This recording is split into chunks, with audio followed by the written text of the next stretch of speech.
Hello दोस्तों। तो एक नई डिफरेंस में आपका स्वागत है। ये बहुत ही आसान सा डिफरेंस है जो कि हमारा है प्रेजेंट वैल्यू और फ्यूचर वैल्यू के बीच में, कि प्रेजेंट वैल्यू और फ्यूचर वैल्यू होता क्या है। ठीक है, बहुत ही छोटा डिफरेंस है, फटाफट से खत्म कर लेते हैं। ठीक है ना। देखो, सबसे पहले मीनिंग की बात करते हैं। तो उसने बोला it is current value. Present value की बात करें तो ये करंट वैल्यू होती है और फ्यूचर कैश फ्लो और फ्यूचर वैल्यू। तो जो फ्यूचर की जो वैल्यू होती है उसकी आज क्या वैल्यू है, यानी फ्यूचर का जो कैश फ्लो है, फ्यूचर में जो अमाउंट आने वाला है उसकी जो आज क्या वैल्यू है, आज के टाइम पे करंट में क्या वैल्यू है, उसको क्या बोलते हैं, प्रेजेंट वैल्यू बोलते हैं। नाम से पता चल रहा है प्रेजेंट वैल्यू।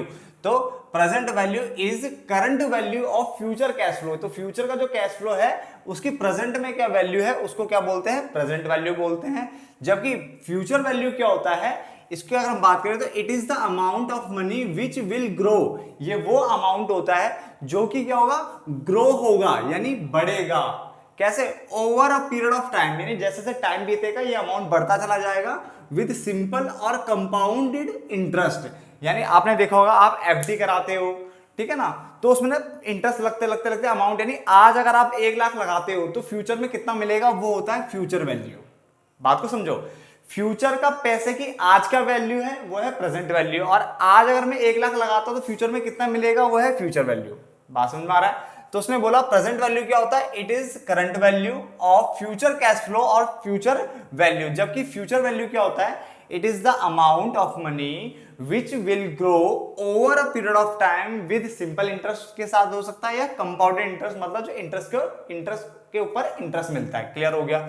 उसके बाद इन्फ्लेशन की अगर हम बात करें, इन्फ्लेशन यानी जब आपके गुड्स एंड सर्विस के प्राइस हाई हो जाते हैं। इन्फ्लेशन यानी जब, है ना, गुड्स एंड सर्विस के प्राइस हाई हो जाते हैं, सब चीजों की कीमतें क्या होती है, बढ़ जाती है अर्थव्यवस्था में, तो उसकी बात कर रहा है।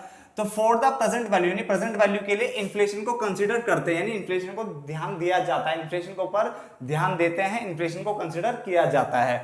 जबकि फ्यूचर वैल्यू के लिए इन्फ्लेशन को कंसीडर नहीं किया जाता। बात समझ आ गया।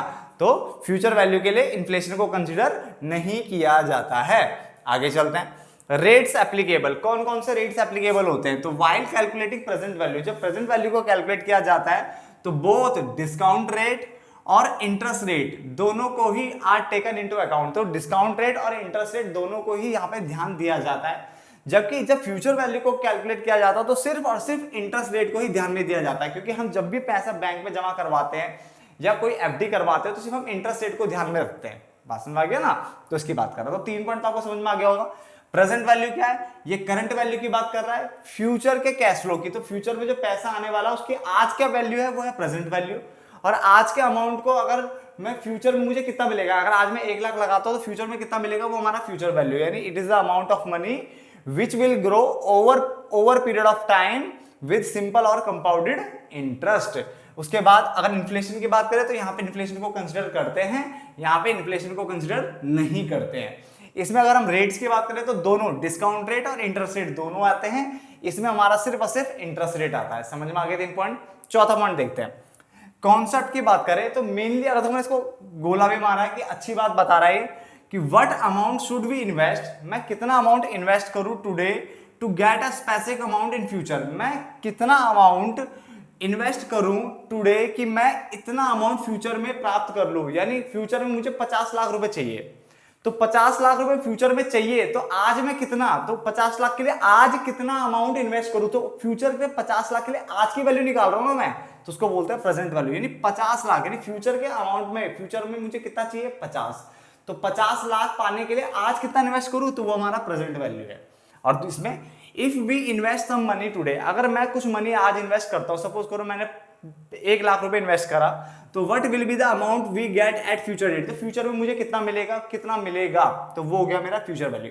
समझो, अभी भी समझो बात को। देखो, मैंने बैंक में जाकर के 2 लाख रुपए जमा करे, तो फ्यूचर में मुझे कितना मिलेगा, वो फ्यूचर वैल्यू है। ठीक है, मुझे फ्यूचर में मुझे 20 लाख रुपए चाहिए, तो आज से मैं कितना पैसा जमा करूं आज, तो वो हो गया मेरा प्रेजेंट वैल्यू। यानी 20 लाख पाने के लिए आज कितना करूं, तो वो प्रेजेंट वैल्यू है। और अगर मैं आज 20 लाख सेव करता हूं तो फ्यूचर में मुझे कितना मिलेगा, तो वो फ्यूचर वैल्यू है। समझ में आ गया ना। आगे चलते हैं। फॉर्मूला की अगर हम बात करें तो प्रेजेंट वैल्यू का फॉर्मूला होता है कैश फ्लो अपॉन में 1 प्लस आर की पावर एन। देखो 1 प्लस आर, सॉरी ब्रैकेट लगा के होल की पावर एन है। ठीक है, 1 प्लस आर ब्रैकेट लगा के होल की पावर n, ठीक है ना। जबकि यहाँ पे अगर हम बात करें फ्यूचर वैल्यू की, तो फ्यूचर वैल्यू की क्या होती है फॉर्मूला, बराबर में प्रेजेंट वैल्यू और कैश फ्लो, प्रेजेंट वैल्यू लिख लो या कैश फ्लो लिख लो, एक ही बात होती है।